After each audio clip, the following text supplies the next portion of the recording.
ఒక పసిపాప ప్రాణం ఖరీదు 16 కోట్లు. 16 కోట్లు ఒక మధ్యతరగతి కుటుంబానికి ఎంత కష్టతరమైనదో మీకు అందరికీ తెలిసిందే. నేను ఇప్పుడు ఎవరి గురించి మాట్లాడుతున్నానో కూడా మీకు అర్థమయ్యే ఉంటుంది. అదేనండి, ఈ మధ్యన ఇన్స్టాగ్రామ్, యూట్యూబ్లో బాగా వైరల్ అవుతున్న సేవ్ పునర్విక గురించి మాట్లాడుతున్నాను. ఈ పాప ఎస్ఎంఏ టైప్ 1 అనే డిజార్డర్తో బాధపడుతుంది. అది లక్షల్లో ఒకరికి మాత్రమే వస్తుంది. పాపం ముక్కు పచ్చలారిన పసిబిడ్డకు వచ్చింది. ఈ టైంలోనే మన మానవత్వాన్ని చాటుకోవడానికి ఆ భగవంతుడు మనకు ఒక పరీక్ష పెట్టాడు. అందులో చాలా మంది గెలిచి ముందుకు వచ్చి ఆ పాప పేరు మీద ఫండ్స్ కలెక్ట్ చేసి ఆ ఫ్యామిలీని ఆదుకోవడం అయితే జరుగుతుంది.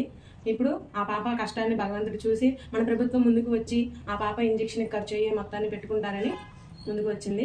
ఇక మీద ఫండ్స్ ఆపేయమని కూడా చెప్పారు. ఇది చాలా మందికి తెలియకపోవచ్చు. ఈ వీడియో ద్వారా షేర్ చేయండి, అందరికీ తెలియజేయండి. ఆ పాపకు ఆ ఇంజెక్షన్ వేసి సక్సెస్ఫుల్గా ఆ పాప శుభ్రంగా మన అందరితో ఆడుకోవాలని కోరుకుందాం ఆ భగవంతుడిని. ఇంకెందుకు ఆలస్యం, వెంటనే ఈ వీడియోని మీ ఫ్రెండ్స్ అండ్ ఫ్యామిలీకి షేర్ చేసేయండి. ఆ పాప పేరు మీద ఎవరైతే ఫండ్స్ కలెక్ట్ చేశారో, ఎవరైతే వీడియోస్ షేర్ చేశారో, వాళ్ళ వంతు సాయం ఎవరైతే చేశారో వాళ్ళందరికీ పేరు పేరున కృతజ్ఞతలు. థ్యాంక్ యూ సో మచ్ అండి.